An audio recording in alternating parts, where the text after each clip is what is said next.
आज हम आपकी फर्स्ट स्लाइड बुक का चैप्टर नंबर 3 का पार्ट सेकंड पढ़ेंगे। ठीक है बच्चों, तो इसका नाम है द ब्लैक एरोप्लेन। चलो बच्चों, तो हम रीडिंग शुरू करते हैं। The moon was coming up in the east. तो मून ईस्ट में आ रहा था, बिहाइंड मी, मेरे पीछे। And the stars were shining in the clear sky above me.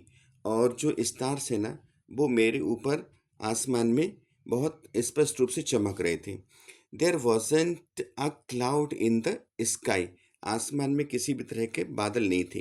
I was happy to be alone high up and above the sleeping countryside. और मैं जो है ना, बहुत खुश था ये देखकर कि मैं ऊपर हूँ और मेरे नीचे जो मेरे देश के लोग, कंट्री साइड के लोग सो रहे हैं। मतलब रात में बोल रहा था, तो वो हैप्पी था कि चलो वो हवा में उड़ रहा है, मतलब अपने एरोप्लेन को उड़ा रहा है। I was flying my old Dakota aeroplane over France back to England. मैं फ्रांस के ऊपर से डकोटा प्लेन अपना उड़ा रहा था, जो इंग्लैंड की ओर वापस जा रहा था, बैक टू इंग्लैंड, इंग्लैंड वापस जा रहा था। I was dreaming of my holiday and looking forward to being with my family। तो मैं जो है ना, मैं ऐसी सपने देख रहा था, ड्रीम कर रहा था कि मैं हॉलीडे, मतलब हॉलीडे का ड्रीम कर रहा था कि मैं छुट्टी मनाऊंगा। And looking forward to being with my family, और मैं मेरे परिवार के साथ रहूंगा। I looked at my watch. मैंने मेरी घड़ी को देखा। Was 1:30 in the morning. और वो टाइम क्या हो रहा था, मॉर्निंग में 1:30 हो रहा था, मतलब रात में 1:30 हुआ था। तो फिर अब मैंने सोचा कि I should call Paris control soon. अब मैं पेरिस कंट्रोल रूम में, मतलब जो फ्रांस का था जहाँ से ये उड़ा था, कि मैं पेरिस कंट्रोल रूम में कॉल करूँगा। आई थॉट, मैंने सोचा। As I looked down past the nose of the aeroplane. मैंने जैसे एरोप्लेन की नोज देखी, मतलब एरोप्लेन को थोड़ा सा नीचे करके मैंने उसकी नोज देखी, जो आगे का हिस्सा रहता है वो देखी। I saw the lights of a big city in front of मी। मैंने देखा कि मेरे सामने किसी बड़े शहर की लाइट्स वहाँ पर दिख रही हैं। I switched on the radio and said. मैंने रेडियो चालू किया। रेडियो बच्चों वायरलेस एक यंत्र होता है, मोबाइल टाइप का, ठीक है ना। तो मैंने रेडियो चालू किया और कहा, Paris control, Dakota DS 088 here. Paris control, ये डकोटा DS 088 यहाँ है। Can you hear me? क्या आप मुझे सुन सकते हैं? I am on my way to England. मैं इंग्लैंड पर मेरे रास्ते पर हूँ। ओवर, और वो ओवर के अपनी बात फिनिश कर देता है। The voice from the radio answered me immediately. जो वहाँ से जो वॉइस आती है रिटर्न, वो उसको आंसर देती है। DS 088, I can hear you. मैं तुमको सुन सकता हूँ या सकती हूँ। You ought to turn 12 degree west now. अब तुम 12 डिग्री वेस्ट की तरफ, पश्चिम की तरफ ले लो। ये पश्चिम की तरफ मोड़ लो, ठीक है ना। DS 088 over. वो कहते हैं कि 088 ओवर, ठीक है। ये बात वो वहाँ से कर देते हैं, तो उसको अच्छा लगता है। चलो, अपना कन्वर्सेशन प्रॉपर हो गया। I checked the map and the compass, switched over to my second and last fuel tank. अब मैं मेरे कंपस से चेक करता हूँ। बच्चों, आप ये कंपस जानते हैं, जो डायरेक्शंस बताता है। और स्विच्ड ओवर, और मैप भी, उसने मैप भी चेक किया और कंपस भी चेक किया, उसको सब ठीक लगा। Switched over to my second and last fuel tank. अब उसने क्या किया कि उसका जो दूसरे, मतलब 2 फ्यूल टैंक होते हैं, तो इसमें केवल 2 ही थे। तो वो सेकंड और लास्ट फ्यूल टैंक में इसने स्विच कर लिया। मतलब पहला टैंक फ्यूल का ख़त्म हो गया था, तो इसने दूसरा फ्यूल का टैंक ओपन कर लिया। And turned the Dakota 12 degree waste towards England. और वो 12 डिग्री इंग्लैंड की तरफ, वेस्ट में, पश्चिम की तरफ, इंग्लैंड की तरफ वो ले गया। I will be in time for breakfast. मैं ब्रेकफास्ट के टाइम पर वहाँ होऊंगा। अब ये वो कह रहा है कि ब्रेकफास्ट के टाइम पर वहाँ होऊंगा, ठीक है ना। आई थॉट, मैंने सोचा, a good big English breakfast. और मैं एक अच्छा इंग्लिश ब्रेकफास्ट वहाँ पर लूँगा, ठीक है ना। मतलब अपने घर पर चला जाऊँगा मॉर्निंग में और अच्छा ब्रेकफास्ट लूँगा। Everything was going well. सब कुछ बहुत अच्छा लग रहा था। It was an easy flight. ये बहुत आसान फ्लाइट थी, ठीक है ना। Paris was about 150 kilometres behind me. और पेरिस में मुझसे 150 किलोमीटर दूर था, मतलब मैं 150 किलोमीटर आ गया था पेरिस से, फ्रांस से। Behind me when I saw the clouds, जब मैंने बादलों को देखा। स्टॉर्म क्लाउड्स, ये तो तूफानी बादल हो गए। अब मतलब जब 150 किलोमीटर पेरिस से आ गया तो इसने देखा कि बादल दिख गए उसको, और बादल भी कैसे, तूफानी बादल दिख गए, ठीक है ना। तो देवर ह्यूज, वो बहुत ज्यादा थे, बहुत घने थे।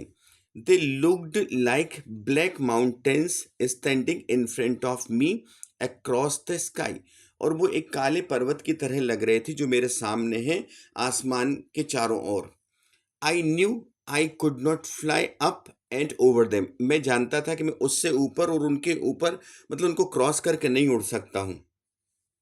Then I did not have, और उसके बाद I did not have enough fuel to fly around them to the north और साउथ, और मेरे पास तो इतना फ्यूल भी नहीं है कि मैं नॉर्थ में और साउथ में, मतलब बच्चों क्या होता है जब ये प्लेन भटक जाते हैं तो ये इधर उधर होते रहते हैं, नॉर्थ साउथ में कहीं दूसरी जगह, मतलब आसमान में ही भटकते रहते हैं, और जब क्लाउड्स चले जाते हैं तब वो अपने डेस्टिनेशन पर पहुंच जाते हैं। तो परंतु ये कब होता है कि जब उनके पास वो फ्यूल हो, परंतु इस अभी तो इनके पास फ्यूल था नहीं। तो जब फ्यूल नहीं था, बच्चों जब फ्यूल नहीं था, तो अब ये क्या होता है, जब फ्यूल नहीं था इनके पास तो अब ये सोच रहे कि अब कैसे करेंगे, तो कोई रास्ता था नहीं, ठीक है ना। तो अब क्या होता है इसके बाद कि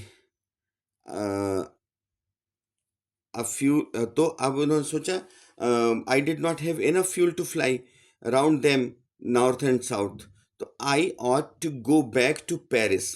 अब मैं सोचता हूँ कि मुझे पेरिस वापस चले जाना चाहिए, ठीक है ना।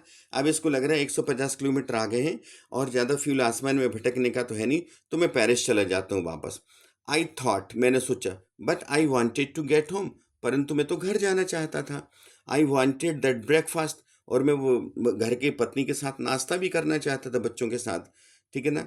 तो फिर मैंने सोचा आई टेक रिस्क, कि मैं रिस्क लूंगा, ठीक है ना। आई टेक द रिस्क, मैं रिस्क लूंगा। आई थॉट, मैंने सोचा, and flu that old Dakota straight into the storm, और मैंने ओल्ड डकोटा को बिल्कुल तूफान में आगे बढ़ा दिया, ठीक है ना। इनसाइड द क्लाउड्स, क्लाउड्स के अंदर मैंने उसको, अपने प्लेन को डाल दिया। एवरीथिंग वॉज सडनली ब्लैक, और अचानक सब कुछ वहाँ ब्लैक हो गया, ठीक है ना। And it was impossible to see anything outside the aeroplane, और एरोप्लेन के आउटसाइड देखना बिल्कुल इम्पॉसिबल हो रहा था। The old aeroplane jumped and twisted in the air. अब क्या हुआ, जो पुराना एरोप्लेन मतलब मेरे डकोटा था ना, वो अब जब तूफान बहुत ज़्यादा था, सब कुछ काला काला हो गया था, तो वो एरोप्लेन जंप होने लगा और ट्विस्ट होने लगा, आगे पीछे होने लगा और ऊपर नीचे होने लगा। आई लुक्ड एट द कंपस, मैंने कंपस की तरफ देखा। आई कुड नॉट बिलीव, मैं विश्वास नहीं कर सकता था मेरी आंखों पर, my eyes, the compass was turning round and round and round. Compass जो है ना, वो राउंड एंड राउंड टर्न कर रहा था, ठीक है ना। वो राउंड एंड राउंड टर्न कर रहा था और उसमें कुछ भी नहीं बता रहा था, ठीक है ना।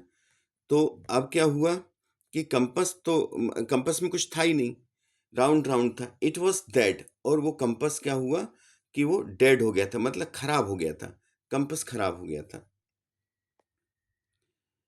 इट वुड नॉट वर्क, और वो काम नहीं कर रहा था। The other instrument were suddenly dead too, और जो दूसरे इंस्ट्रूमेंट थे ना, वो भी अचानक खराब हो गए थे। आई ट्राइड द रेडियो, मैंने रेडियो पर कोशिश की। तो पेरिस कंट्रोल, अब मैं रेडियो से बोल रहा हूँ, Paris control, Paris control, can you hear me, क्या आप मुझे सुन सकते हैं, Paris control, Paris control. There was no answer, कोई आंसर नहीं था। The radio was dead too, radio भी खराब हो गया था। आई हैड नो रेडियो, मेरे पास कोई भी रेडियो नहीं था। नो कंपस, कोई कंपस नहीं था। And I could not see where I was, और मैं ये नहीं देख सकता था कि मैं कहाँ था। I was lost in the storm, और मैं तूफान में खो गया था। Then in the black clouds quite near me, और तभी ब्लैक क्लाउड्स में बिल्कुल मेरे पास, आई सॉ अनदर एरोप्लेन, मैंने एक दूसरा एरोप्लेन देखा। It had no lights on it its wings. इसके जो विंग्स रहते हैं ना बच्चों, एरोप्लेन के जो साइड में पंखे टाइप के रहते हैं, उसमें कोई भी लाइट्स नहीं थी। But I could see it flying next to me through the storm. परंतु मैं आसमान में इसको उड़ते हुए मैं देख सकता था। I could see the pilots face, मैं पायलट के फेस को भी देख सकता था। टर्न्ड टुवर्ड्स मी, जो मेरी तरफ था face. I was very glad to see another person. He lifted one hand and waved, उसने एक हाथ उठाया और अपने हवा में लहराया। Follow me, he was saying, वह कह रहा था कि फॉलो मी, मेरा पीछा करो, मेरा पीछा करो। He knows that I am lost, उसको लग रहा था, उसको पता था कि मैं खो गया हूँ। आई थॉट, मैंने सोचा। He is trying to help me, वह मेरी हेल्प करने में, वह मेरी हेल्प कर रहा है। He turned his aeroplane slowly to the north, उसने उसके एरोप्लेन को धीरे धीरे नॉर्थ की तरफ लाया, ठीक है ना, उत्तर की तरफ लाया। In front of my Dakota, मेरे डकोटा के सामने, सो दैट, ताकि it would be easier for me to follow him, ताकि मुझे आसान हो सके कि मैं उसका पीछा कर सकूं। I was very happy to go behind the strange aeroplane, the strange aeroplane, मैं बहुत खुश था उस अजनबी एरोप्लेन के का पीछा करने में, मतलब उसके पीछे चलने में। लाइक एन ओबीडियंट चाइल्ड, जैसे एक ओबीडियंट चाइल्ड होता है ना, तो वो ओबीडियंट चाइल्ड क्या करता है, वो ओबीडियंट ओबीडियंट चाइल्ड कोई भी होते हैं तो वो बहुत अच्छे से अपने माँ बाप का या किसी का भी, टीचर का भी बहुत अच्छे से पीछा करते हैं। तो वो ये कह रहा है कि मैं ओबीडियंट चाइल्ड की तरह उसका पीछा कर रहा था बहुत अच्छे से। After half an hour the strange black aeroplane was still there in front of me in the clouds. आधे घंटे बाद भी वो जो है ना स्ट्रेंज एरोप्लेन मेरे सामने था, उस क्लाउड्स में भी, ठीक है ना। Now there was only enough fuel in the Dakota's last tank to fly over 5 or 10 minutes more. अब मेरे डकोटा में केवल 5 और 10 मिनट और चलने के लिए ईंधन था, फ्यूल था। I was starting to feel frightened again, अब मैं फिर से मतलब ये डरा हुआ महसूस करने लगा कि अरे यार मेरे तो फ्यूल ही खत्म हो जाएगा। But then he started to go down, परंतु फिर इसके बाद ही वो जो ब्लैक एरोप्लेन मेरे सामने था ना, वो नीचे जाने लगा। And I followed through the storm, और मैंने उसको स्टॉर्म के बीच से भी, मतलब स्टॉर्म से भी उसको फॉलो किया। सडनली, अचानक, I came out of the clouds, मैं क्लाउड से बाहर आ गया। And saw two long straight lines of the lights in front of me, फिर मैंने देखा कि मेरे सामने दो सीधी लाइन लाइट्स की दिख रही हैं। इट वॉज रनवे, और ये लाइट्स काय की थी, ये रनवे की थी, ठीक है ना, ये रनवे की थी। एन एयरपोर्ट, मतलब ये एक एयरपोर्ट था। आई वॉज सेफ, मैं सुरक्षित था। I turned to look for my friend, मैंने कोशिश की कि मेरे फ्रेंड को मैं देखूं इन द ब्लैक एरोप्लेन, जो ब्लैक एरोप्लेन में था। But the sky was empty, परंतु आसमान तो बिल्कुल खाली था। देयर वॉज नथिंग देयर, वहाँ कुछ भी नहीं था। The black aeroplane was gone, जो वो ब्लैक एरोप्लेन था ना, वो जा चुका था। I could not see it anywhere, मैं इसको कहीं भी नहीं देख सकता था। आई लैंडेड, मैंने लैंड किया। And was not sorry to walk away from the old Dakota near the control tower. अब मैंने मेरे डकोटा से कंट्रोल टावर तक जाने में बिल्कुल भी कष्ट नहीं लिया, मुझे कोई भी खेद नहीं हुआ। I bent and asked a woman in the control centre, मैंने वहाँ कंट्रोल सेंटर में उस वुमेन से पूछा where I was and who the other pilot was, कि भाई मैं कहाँ हूँ और वो दूसरा पायलट कौन था। आई वॉन्टेड टू से थैंक यू, मैं उसको थैंक यू कहना चाहता हूँ। She looked at me very strangely, उसने मुझे बहुत अजनबी वाले अंदाज में देखा, मतलब बहुत हास्यास्पद अंदाज में देखा। एंड देन लाफ्ट, और वो फिर हंसी। अनदर एरोप्लेन, मतलब एक प्रश्न भरी निगाह से उसने कहा, अनदर एरोप्लेन, दूसरा एरोप्लेन। आप देयर इन दिस सिस्टम, इस सिस्टम में ऊपर, ठीक है ना। No other aeroplane were no other aeroplanes were flying tonight, आज रात में कोई भी दूसरे एरोप्लेन नहीं उड़ रहे थे। Yours was the only one I could C on the radar, मैं तुम्हारा केवल एक ही प्लेन था जो मैं रडार पर देख सकती थी। So who helped me to arrive there safely without a compass और अ रेडियो। तो अब वो कौन था जिसने मेरी मदद की बगैर कंपस बगैर रेडियो के यहाँ पर सेफली पहुँचने की, and without any more fuel in my tanks, और बगैर और अतिरिक्त फ्यूल के मेरे टैंक्स में। हु वॉज द पायलट, वो पायलट कौन था on the strange black aeroplane, उस स्ट्रेंज ब्लैक एरोप्लेन में, फ्लाइंग इन द स्टॉर्म, जो आसमान में उड़ रहा था, विदाउट लाइट्स, बगैर लाइट के। ठीक है ना। तो बच्चों यहाँ पर एक सस्पेंस छोड़ते हुए स्टोरी यहाँ पर एंड होती है कि वो आखिर उसका आंसर नहीं मिला कि वो एरोप्लेन कौन था। शायद वो ईश्वरीय चमत्कार हो सकता है, कुछ और भी हो सकता है जिसने उसकी मदद की। ओके। तो बच्चों यहाँ पर लेसन 3 का, हमारी फर्स्ट फ्लाइट की लेसन 3 का जो सेकंड पार्ट था, द ब्लैक एरोप्लेन, ये पूरा होता है। अब नेक्स्ट वीडियो में हम आपको दोनों के क्वेश्चन आंसर देंगे। ओके, बाय बच्चों।